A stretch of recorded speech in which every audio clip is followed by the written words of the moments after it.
विद्यार्थी मित्रों, धोरण 12 फिजिक्स चैप्टर नंबर 3 विद्युत प्रवाह અને આજનો આપણો લેક્ચર નંબર છે 11. આપણો ટોપિક નંબર ચાલે છે 3.8.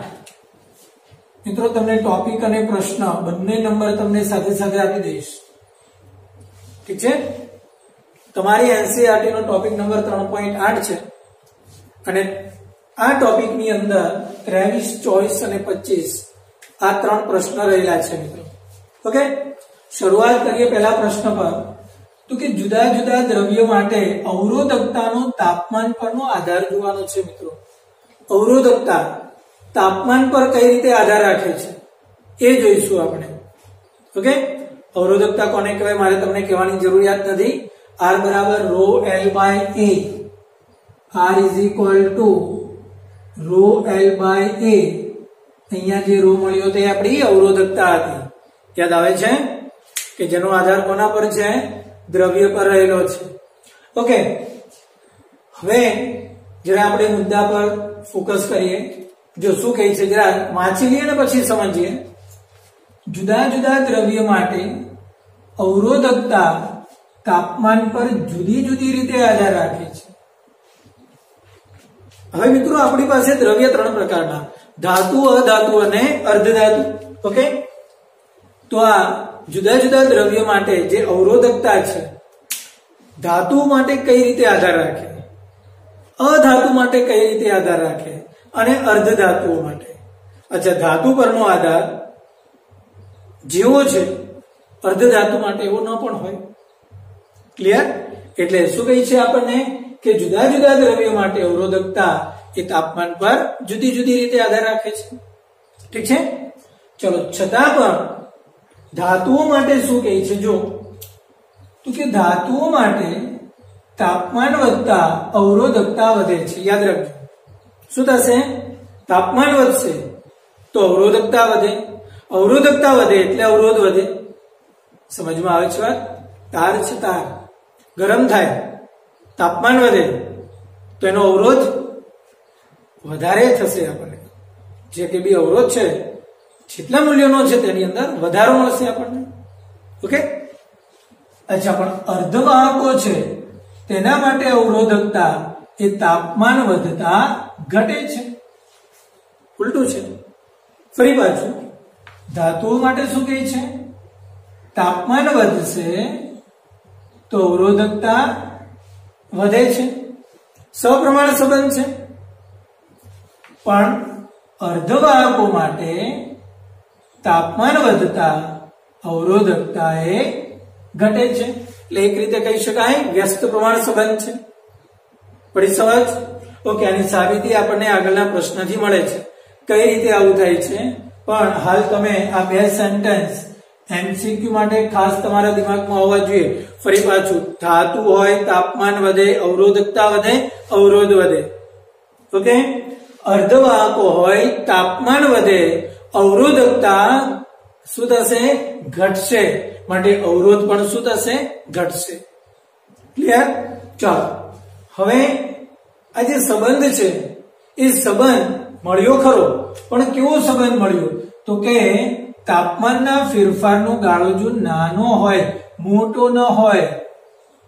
એમસીક્યુ માટે હા, જો તાપમાનનો ગાળો મોટો ન હોય તો અવરોધકતા અને તાપમાન વચ્ચેનો આનુભવિક સંબંધ કંઈક આ રીતે થશે મિત્રો. સૂત્ર યાદ રાખવાનું થાય.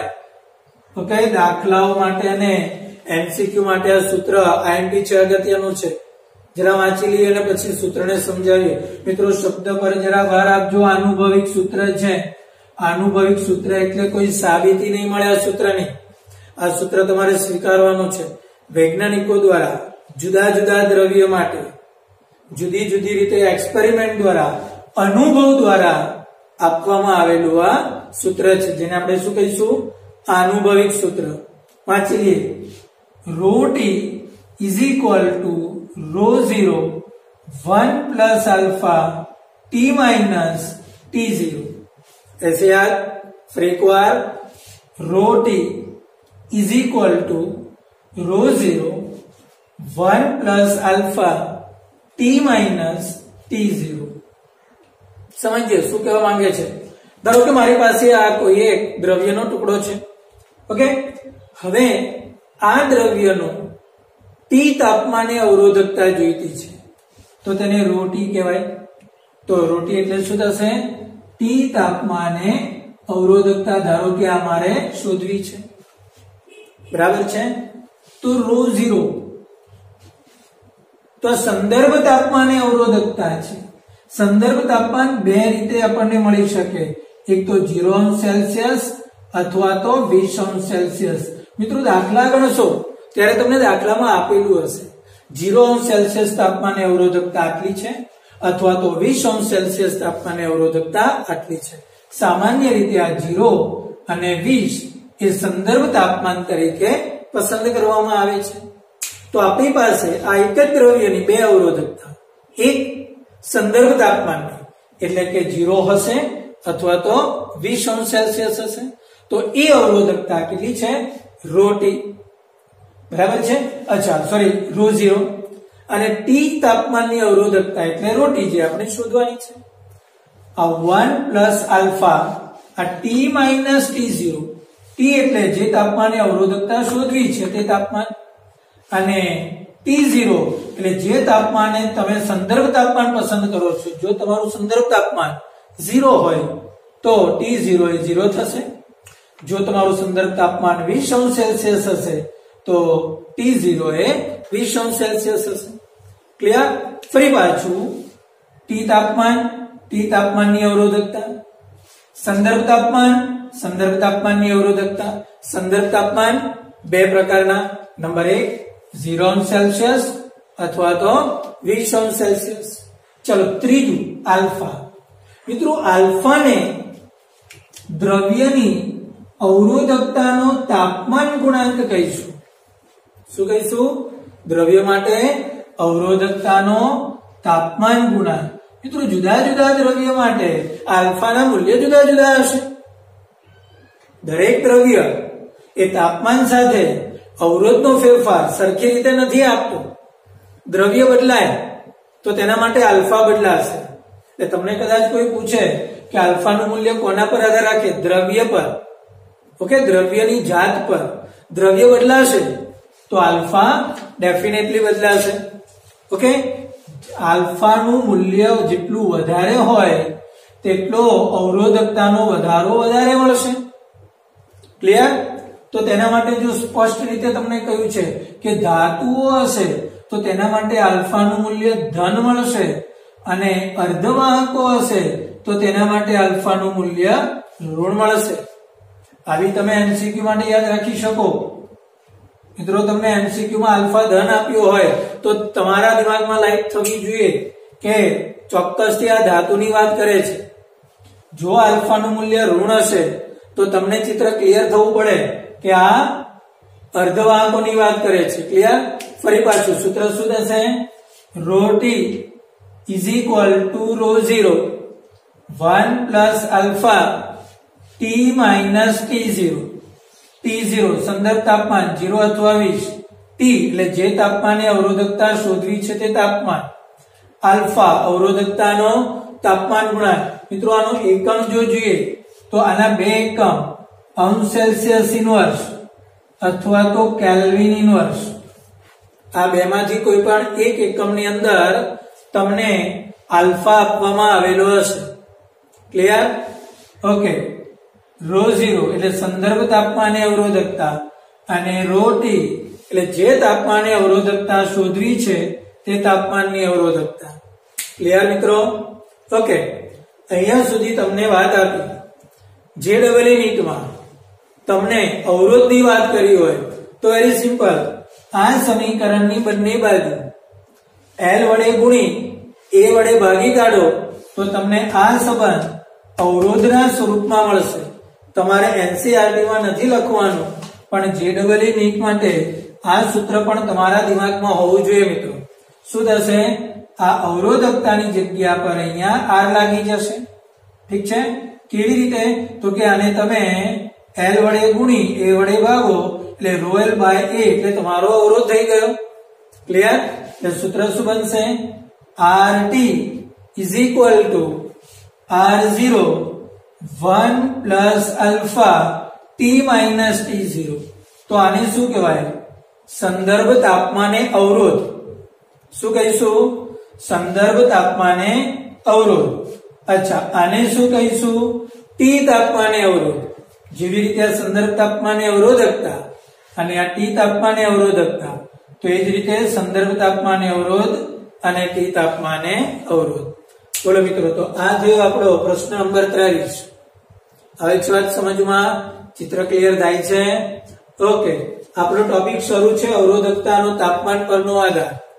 બરાબર છે? આગળ વધીએ. ઓકે,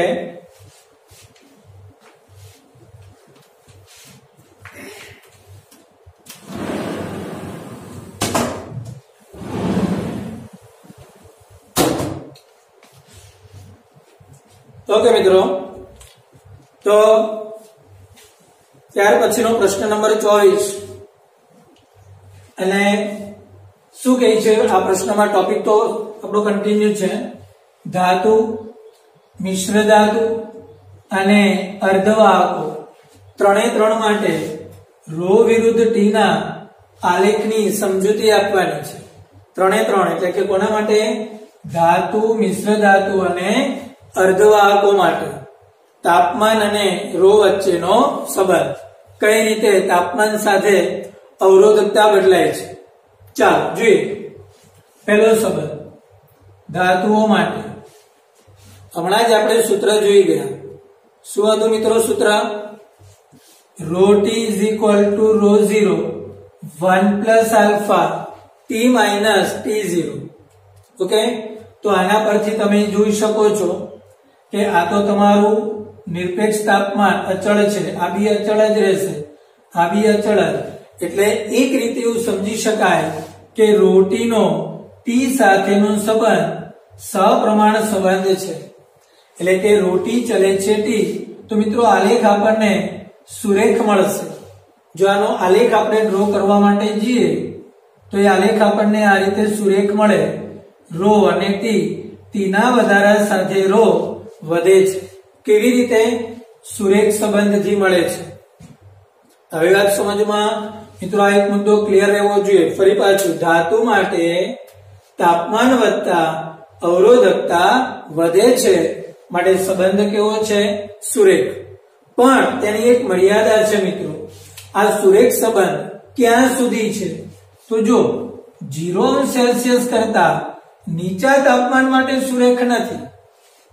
મતલબ કે 0°C કરતા ઊંચું તાપમાન હોય, મતલબ કે ઓરડાના તાપમાને આ સંબંધ સુરેખ ચોક્કસથી છે.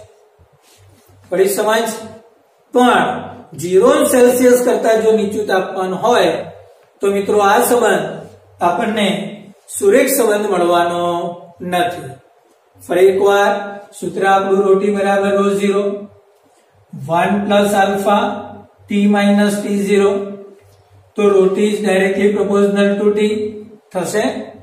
એટલે એક્ઝેક્ટલી તો ન કહેવાય, પણ સુરેખ સંબંધ બની શકે ખરા. એટલે તાપમાન વધતા અવરોધકતા સુરેખ રીતે વધારો આપણને મળે છે. ક્લિયર? પણ આ સંબંધ સુરેખ ક્યાં સુધી છે? તો કે 0°C તાપમાન કરતા નીચા તાપમાને, મતલબ કે 0°C કરતા ઊંચું તાપમાન હોય તો જ આ સંબંધ કેવો છે? સુરેખ છે. ઓરડાના તાપમાને ખરું. જો 0°C કરતા નીચું તાપમાન હોય તો તમે અહીંયા આલેખમાં જોઈ શકો છો મિત્રો. આ તમારો સંબંધ જોઈ શકો છો. જો 0, 50 કેલ્વિન, 100 કેલ્વિન, તમે સ્પષ્ટ રીતે જાણી શકો. 100 કેલ્વિન એટલે સેલ્સિયસમાં ફેરવો તમે, 0°C કરતા નીચે આવશે. તો આ જે તમારો સંબંધ છે એ વક્ર છે. જો વધે છે ખરો, તાપમાન વધતા અવરોધકતા વધે છે, એમાં કોઈ જ પ્રશ્ન નથી મિત્રો. આગળના પ્રશ્નમાં જે આપણે ભૂલી ગયા હતા, શું ભૂલી ગયા હતા? કે ધાતુઓ માટે તાપમાન વધતા અવરોધકતા વધે છે. અચ્છા, આ આલેખ જુઓ કે આ આલેખ જુઓ. તાપમાન વધતા અવરોધકતા આમાં પણ વધે છે, આમાં પણ તાપમાન વધતા અવરોધકતા વધે છે, એમાં નો ડાઉટ. પણ આ સુરેખ રીતે વધે છે, આ વક્રાકાર રીતે વધે છે. વધારો ક્લિયર. એમસીક્યુ માં પૂછાય કે ધાતુઓ માટે તાપમાન વધતા તો કે અવરોધકતા વધે, ક્લિયર. પણ 0 સેલ્સિયસ કરતા ઊંચા તાપમાને સુરેખ રીતે વધે અને 0 સેલ્સિયસ કરતા નીચા તાપમાને વક્રાકાર રીતે વધે છે. ચાલો, આવે છે મુદ્દો સમજમાં? ઓકે, આ કોની વાત થઈ મિત્રો? ધાતુઓની વાત થઈ. ચાલો, આટલું ચિત્ર ક્લિયર. નેક્સ્ટ આપણે જોઈએ, હવે આપણી પાસે મિશ્ર ધાતુઓ છે. 3 આયત સમજવાના છે. ધાતુઓ માટે સમજાઈ ગયું. હવે મિત્રો મિશ્ર ધાતુઓ માટે નિક્રોમ, નિકલ આયન અને ક્રોમિયમ મિશ્ર ધાતુ થયા. 3 ધાતુઓનું મિશ્રણ નિકલ આયન અને ક્રોમિયમનું સંયોજન થયું એટલે નિક્રોમ બન્યું. તો તેના માટે શું કહે છે જો, તો કે અવરોધકતાનું મૂલ્ય વધુ છે, ઊંચું છે. યાદ રાખજો, મિશ્ર ધાતુઓ માટે અવરોધકતા ઊંચી છે. અવરોધકતા ઊંચી છે મિત્રો, માટે એનો અવરોધ પણ ઊંચો હશે. માટે આવી ધાતુઓ વાયર બાઉન્ડ અવરોધ બનાવવા માટે વપરાય છે. આપણે જે ગઈકાલે ચર્ચા કરી ગયા ને સાની, 2 પ્રકારના અવરોધ. કયા કયા? વાયર બાઉન્ડ અવરોધ અને બીજો કયો અવરોધ હતો આપણી પાસે? કાર્બન અવરોધ. તેમાં વાયર બાઉન્ડ અવરોધની અંદર વાયર કેવું રાખવાનું? તો કે જેની અવરોધકતા ઊંચી હોય તો તેનો અવરોધ ઊંચો મળે. તો અવરોધકતા કોની ઊંચી છે? મિશ્ર ધાતુઓની. તો એમસીક્યુ માં પૂછાય કે વાયર બાઉન્ડ અવરોધ બનાવવા માટે સામાન્ય રીતે શાનો ઉપયોગ થાય? મિશ્ર ધાતુ જેવી કે નિક્રોમ, મેંગેનીઝ અને કોન્સ્ટન્ટન. આ 3 મિશ્ર ધાતુઓ છે, બરાબર છે. આ 3 ધાતુઓ એ તાપમાન પર ઓછું આધાર રાખે છે મિત્રો. જરા શબ્દ પર ભાર મૂકજો. આધાર નથી રાખતો એવું આપણે નથી કહેતા. તાપમાનના વધારે સાથે તેની અવરોધકતાનો આધાર ઓછો છે. કઈ રીતે ખબર પડે? આલેખ પરથી સમજીએ. જો y અક્ષ પર ρ લઈએ અને x અક્ષ પર t લઈએ તો મિત્રો તાપમાન વધે છે તો ρ તો વધે છે. તો કઈ રીતે આપણે બોલી શકીએ કે આધાર ઓછો છે? ખરું કે નહીં? તાપમાન વધ્યું તો ρ પણ વધ્યો છે. જો પણ જરા આંકડા પર તમે ભાર મૂકો તો તમારું તાપમાન 200 થી લઈને 800 પર ગયું મિત્રો. તો આ દરમિયાન આ તમારી જે અવરોધકતા છે 1.10 થી લઈને અહીંયા 1.20 અથવા તો 1.30 થાય. એટલે આ જે અવરોધકતાનો જે વધારો થયો એ તમે જુઓ તો તાપમાનનો ગાળો 600 કેલ્વિનનો છે. તાપમાન જ્યારે 600 કેલ્વિન જેટલું અપ જાય ત્યારે માંડ અવરોધકતા 1.10 થી લઈને 1.20 અથવા 1.30 થાય છે. વધે છે, એમાં ના નથી, બરાબર છે. પણ આ વધારો જોઈએ તેટલો નથી મળતો કે જેટલો આપણને ધાતુઓની અંદર મળતો હતો. જો ઓકે, આટલો વધારો નથી. માટે તેનો ઉપયોગ અવરોધ બનાવવા માટે થાય છે. તાપમાન ગમે તેટલું વધે, તમે જો 600 કેલ્વિનનો વધારો એટલે નાનો સૂનો વધારો ન કહેવાય મિત્રો. ખૂબ ઊંચા તાપમાને અવરોધ ગરમ થઈ જાય ત્યારે માંડ થોડી તેની અવરોધકતા વધે. જો આ સંબંધ ઊંચો હોય, આ વધારો ઊંચો હોય તો આપણી પાસે ઇલેક્ટ્રોનિક જે સાધનો હોય, બરાબર છે, તેની અંદર કોઈ વાયર બાઉન્ડ અવરોધનો ઉપયોગ કરવામાં આવ્યો તો એ તાર ગરમ થાય, અવરોધ બદલાય તો સર્કિટની અંદર જોઈએ તેવું આપણને રિઝલ્ટ નહીં મળે, બરાબર છે. માટે આ વાયર બાઉન્ડ અવરોધ બનાવવા માટે આપણે મિશ્ર ધાતુઓનો ઉપયોગ કરીએ. તમને પ્રશ્ન પૂછે કે શા માટે મિશ્ર ધાતુઓ વપરાય? તો તેના 2 કારણ છે. નંબર 1 તો તેની અવરોધકતા ઊંચી છે. નંબર 2 કે તાપમાન સાથે તેનો આધાર ઓછો છે. આવી વાત સમજમાં? ચલો, ત્યાર પછી ત્રીજો મુદ્દો છે અને તેની અંદર કોઈ ખાસ આપણે નહીં જોવાનું થતું, માત્ર આલેખને આપણે સમજવાનો છે કે અર્ધવાહકો માટે ρ અને તાપમાન વચ્ચેનો સંબંધ બહુ સીધો સંબંધ છે કે તાપમાન વધતા અવરોધકતા ઘટે છે. ક્લિયર? શું કહે છે? તાપમાન વધતા અવરોધકતા ઘટે છે. મતલબ કે ધાતુઓ માટે તાપમાન વધતા અવરોધકતા વધી, મિશ્ર ધાતુઓ માટે તાપમાન વધતા અવરોધકતા વધી, પણ ખાસ આધારે વધી નથી. અને ત્રીજું કે અર્ધવાહકો માટે તાપમાન વધતા અવરોધકતા ઘટે છે. આવે છે વાત સમજમાં મિત્રો? ક્લિયર? ઓકે. અવાહકો માટે પણ તાપમાન વધતા અવરોધકતા ઘટશે. આની અંદર નથી પણ કદાચ પૂછાય, આગળના પ્રશ્નોમાં આવશે. અવાહકો હોય, અર્ધવાહકો તો ખરા, સાથે સાથે શું કહે છે આપણને? અવાહકો હોય તો તેના માટે પણ તાપમાન વધતા અવરોધકતા ઘટશે. બોલો, આવે છે વાત સમજમાં? ક્લિયર? તો આ આપણો પ્રશ્ન થયો 24. ધાતુઓ, મિશ્ર ધાતુઓ અને અર્ધવાહકો માટે તાપમાન સાથેનો અવરોધકતાનો સંબંધ. વધીએ આગળ. ઓકે, ટોપિક આપણો કન્ટિન્યુ છે અને પ્રશ્ન આપણો શરૂ કરીએ છીએ મિત્રો 25.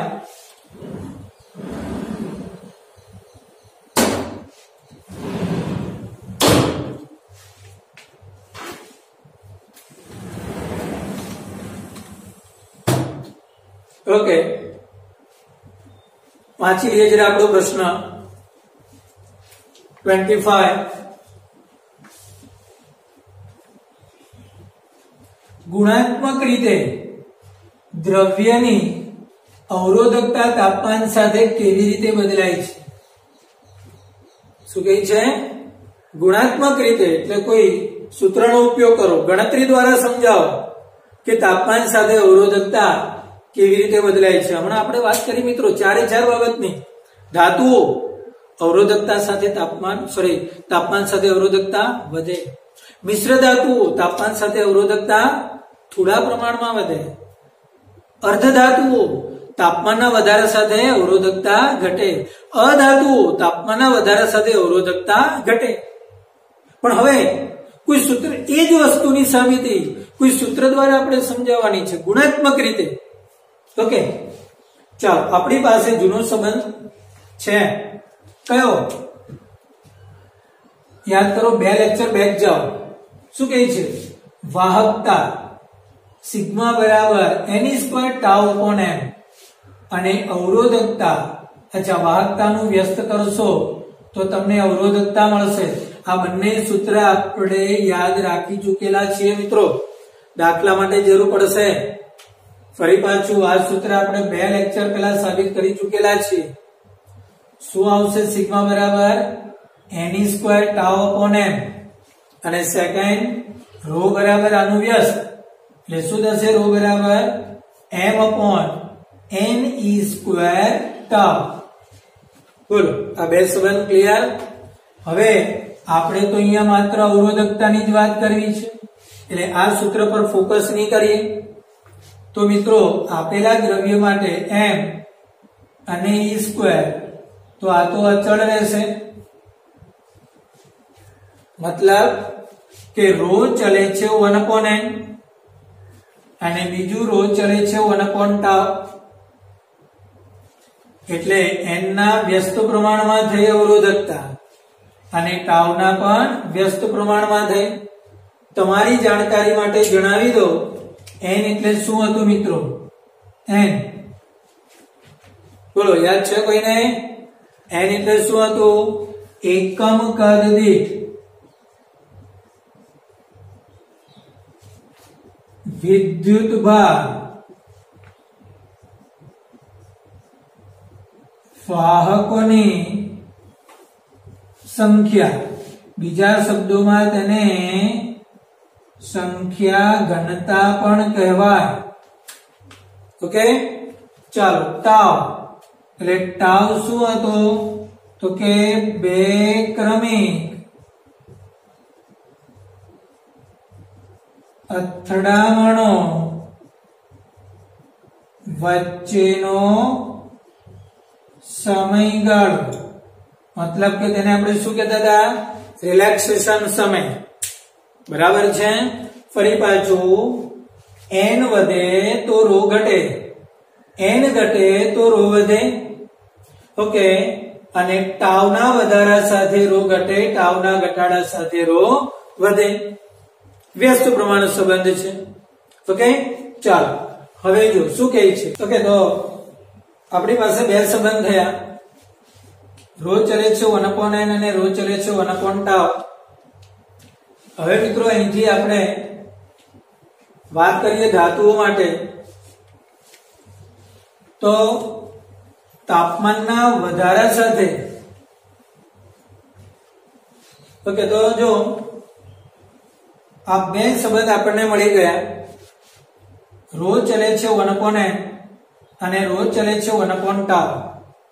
ઓકે, ચાલો હવે જો તાપમાન વધે મિત્રો તો શું થાય, તો કે ઇલેક્ટ્રોનની સરેરાશ ઝડપ વધે. આપણને ખબર છે કે જે ઇલેક્ટ્રોન છે તે અસ્તવ્યસ્ત ગતિ કરતા હોય છે.